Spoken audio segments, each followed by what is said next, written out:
بسم اللہ الرحمن الرحیم۔ لائف لائٹ میں خوش آمدید۔ وزیر اعظم پاکستان عمران خان کے ڈیجیٹل پاکستان منصوبے کی سربراہی گوگل میں اعلیٰ عہدوں پر فائز رہنے والی تانیہ ایدروس کریں گی۔ وہ اپنی سابقہ ذمہ داریوں سے مستعفی ہونے کے بعد سنگاپور سے پاکستان لوٹی ہیں۔ وزیر اعظم عمران خان نے جمعرات کو تقریب سے خطاب میں کہا کہ تانیہ گوگل میں کام کرتی تھیں اور وہ یہ نہیں جانتے کہ وہ کتنے پیسے کما رہی تھیں، لیکن انہوں نے گوگل کو چھوڑنے کا مشکل فیصلہ کیا ہے۔ وزیر اعظم عمران خان نے ان کے اس فیصلے کو سراہتے ہوئے کہا کہ وقت ثابت کرے گا کہ آج جو فیصلہ انہوں نے کیا ہے وہ ان کی زندگی کا ایک اہم موڑ ثابت ہوگا۔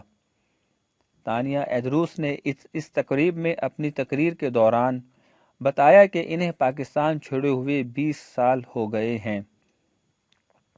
انہوں نے اپنی تعلیم MIT سے حاصل کی ہے۔ ان کے مطابق انہیں جب MIT کے پلیٹ فارم سے موقع ملا تو انہوں نے پاکستان پر ایک کیس سٹڈی بھی کی تھی۔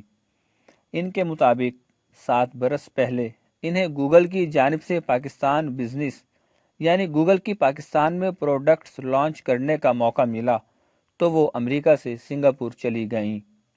ان کا کہنا ہے کہ لیکن یہ سب کرتے ہوئے انہیں احساس ہوتا تھا کہ وہ پاکستان کے لیے جو کر رہی ہیں وہ کافی نہیں ہے۔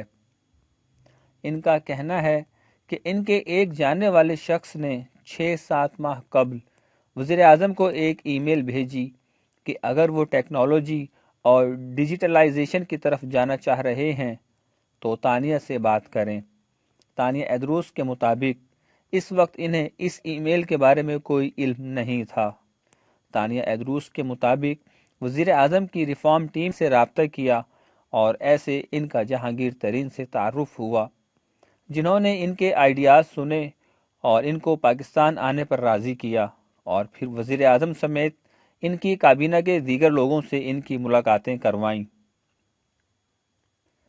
تانیہ ایدروس کے مطابق وزیر اعظم عمران خان سے پہلی ملاقات میں انہوں نے ایک بات بڑی واضح کی کہ تانیہ، مسائل کی فہرست یہاں بہت لمبی ہے لیکن تم نے گھبرانا نہیں ہے۔ تانیہ کا کہنا ہے کہ سب کا اعتماد دیکھ کر انہیں لگا کہ وہ پاکستان آ کر اس کی ترقی میں اپنا حصہ ڈال سکتی ہیں۔ آج اس منصوبے کی افتتاحی تقریب سے خطاب کرتے ہوئے ان کا کہنا تھا، گزشتہ برس اس حکومت کے آنے کے بعد مجھے اعتماد ملا کہ شاید میرے جیسا بندہ واپس آ کر حکومت کے ساتھ مل کر کچھ کر سکے، کیونکہ مجھے اعتماد ہے کہ اس حکومت کو عام آدمی کی پرواہ ہے۔ ان کا کہنا تھا کہ ان سے لوگ پوچھتے ہیں کہ ان کا سیاسی ایجنڈا کیا ہے، اس لیے وہ انہیں بتانا چاہتی ہیں کہ میرا سادہ سا ایجنڈا ہے کہ مجھے صرف اور صرف پاکستان کی ترقی دیکھنی ہے۔ ان کا ڈیجیٹل پاکستان پروگرام کے حوالے سے کہنا تھا کہ اس کا مقصد ڈیجیٹل ہنرمندی اور خواندگی پیدا کرنا ہے۔ ان کے بقول، ہمیں اگر سائنس اور ٹیکنالوجی کی طرف منتقل ہونا ہے تو اسے کم سے کم عمر میں شروع کروانا ہوگا۔ ہمیں بچوں میں بھی سائنس اور ٹیکنالوجی کی تعلیم عام کرنا ہوگی۔ تانیہ ایدروس کا کہنا تھا، پاکستان میں یونیورسٹی سے 4 سال بعد بھی نوجوان جو نصاب پڑھ کر نکل رہے ہیں وہ دیگر دنیا کے مقابلے میں پرانا ہو چکا ہے، جس کی وجہ سے وہ عالمی معیشت میں حصہ لینے کے قابل نہیں۔ ان کا کہنا تھا کہ اگر اس مسئلے کو ابھی سے ٹھیک نہ کیا گیا تو اس کے اثرات ہمیں 10 سے 20 سال میں نظر آئیں گے۔ انہوں نے زور دیا کہ نصاب کو بہتر بنائے بغیر ایسا کرنا ممکن نہیں۔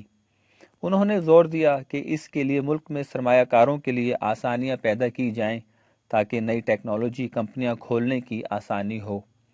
اپنے خطاب کے اختتام پر اس منصوبے کی کامیابی کو مشکوک سمجھنے والوں کو مخاطب کر کے انہوں نے کہا کہ ہم سے یہ سوال نہ پوچھیں کہ پاکستان میں یہ ہو سکتا ہے یا نہیں، بلکہ یہ پوچھیں کہ ہم اسے کتنا جلدی شروع کریں گے۔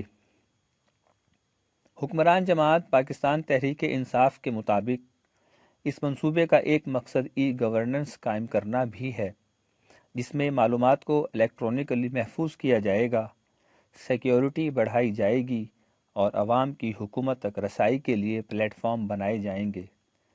اس پروگرام کے تحت پہلے سے موجود نادر کے ڈیجیٹل انفراسٹرکچر کا اثر نو جائزہ لیا جائے گا، بلکہ نئے انفراسٹرکچر متعارف کروائے جائیں گے جن میں سیکیورٹی اور کارکردگی کو یقینی بنایا جائے گا۔ تحریک انصاف کے مطابق اس منصوبے کے تحت ایسا ڈیجیٹل انفراسٹرکچر تیار کیا جائے گا جہاں صارفین سمارٹ فون کی مدد سے اپنے تمام روزمرہ کے امور تیز اور محفوظ طریقے سے انجام دے سکیں گے۔